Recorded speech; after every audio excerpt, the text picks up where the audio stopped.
In this section, we're going to discuss the co-teaching model of educational researchers Friend, Reesing and Cook. This model describes 6 different approaches to co-teaching that are used commonly in schools around the world. We'll explain each approach and we'll explore some ways that co-teachers might want to consider using them in their own classrooms. In the past, co-teaching was more commonly thought of as a classroom teacher working alongside a special educator, support teacher, or teacher librarian. But more recently, we see more and more teachers working together in hubs, teaching shared classes together. This model outlines 6 different ways that teachers can work with groups of different sizes and the roles that each teacher will play. Often these approaches are used by 2 teachers, but they can easily be upsized to suit 3 or more teachers working together. This model of co-teaching was first proposed by Friend, Reesing and Cook in 1993 and has subsequently become a popular way of identifying and describing common pedagogical approaches in co-taught classrooms. From the 6 approaches, teachers often find one teach, one assist and parallel teaching easiest for those new to co-teaching because these involve less coordination. However, research also cautions that over-reliance on these approaches may limit the effectiveness and the impact of co-teaching. Many co-teachers find that they expand into the other approaches as co-teaching skills and relationships strengthen. The first approach is called One Teach, One Observe. This is where you have one teacher leading the lesson, the star you can see at the top of your screen near the front of the room, and the co-teacher observes. You might use this approach early on in your partnership, when you want to get a feel for one another's teaching style, or when one of you knows a topic better than the other. You might also use it when you're trialing a new teaching strategy. You might want your partner to observe you and give feedback on how it goes. This approach enables easier data collection because you have one teacher freed up to observe students closely, monitor their work and gather data on their progress. It's also efficient because you eliminate any passing back and forth between teachers. However, teachers who lack confidence in co-teaching can rely too much on this approach because it feels comfortable, and they won't develop the collaborative practices necessary for full engagement in the other approaches.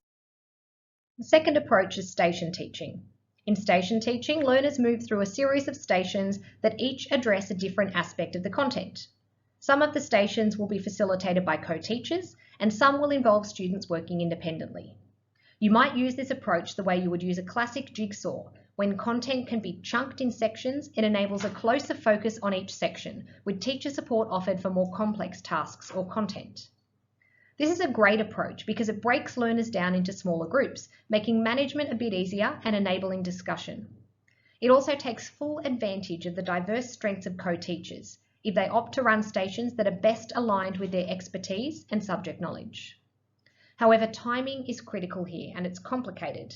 If a teacher has to explain something to a group more slowly, or they're called away to support an independent group, or even by a classroom management issue, the timing of stations can go off course and the lesson can start to drag. Next is parallel teaching.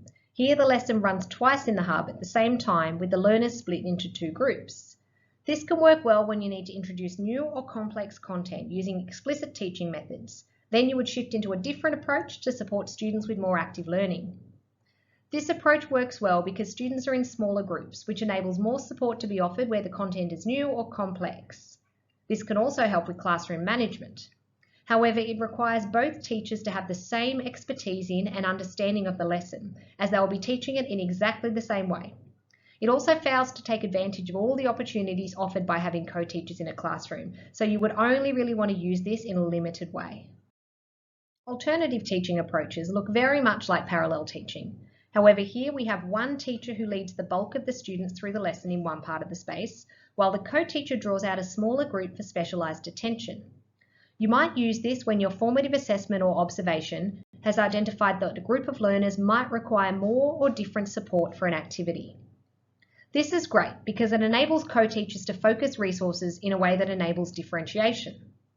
Learners who may have been absent or require extra support get the advantage of this support and close attention by the co-teacher. High potential or gifted learners can also benefit, being offered differentiated or extended work in a small group. However, it also necessitates the physical separation of a group of learners from their peers, which can produce anxiety, so co-teachers need to treat this one with care. They need to plan it carefully and reflect on student responses during their debrief. Teaming is what we classically associate with team teaching. Co-teachers lead the lesson together at the same time. This approach to co-teaching requires co-teachers to have a great relationship, to know one another's teaching style and personality so well that they can bounce off one another easily and guide learners in a complementary way. You might try this approach with a co-teacher who you've worked with for years, and it's great when you're addressing content that has, for example, multiple perspectives to consider. It's also great for student collaborative tasks, as teachers can circulate and offer support to each group. When this works, it works beautifully.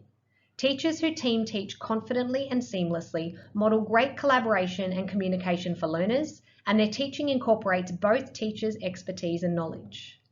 However, teachers who attempt teaming without knowing their co-teacher very well can project awkwardness to their students. The last thing we want is to see co-teachers talking over one another or disagreeing or offering up conflicting instructions. Finally, we have the one teach, one assist approach. This is closest to the way most classroom teachers might be used to operating with SLSOs, targeting students who require extra support in a particular lesson. You might use it in an activity where learners are being guided through a new process, and some students require individualised support to follow along. This is great because it enables this individualised support either for students who need one-on-one guidance and support to complete set tasks, or for high potential or gifted learners who need to be encouraged to think more broadly or work through extension tasks. It also enables close observation of students. If the co-teacher circulates throughout the room, working with one student at a time and monitoring their progress closely. However, this leaves the other co-teacher with the burden of teaching all the rest of the students. Taking questions, instructions, and classroom management into account, this could be a really difficult task. In summary, these 6 approaches to co-teaching all serve different purposes and have varied strengths and weaknesses.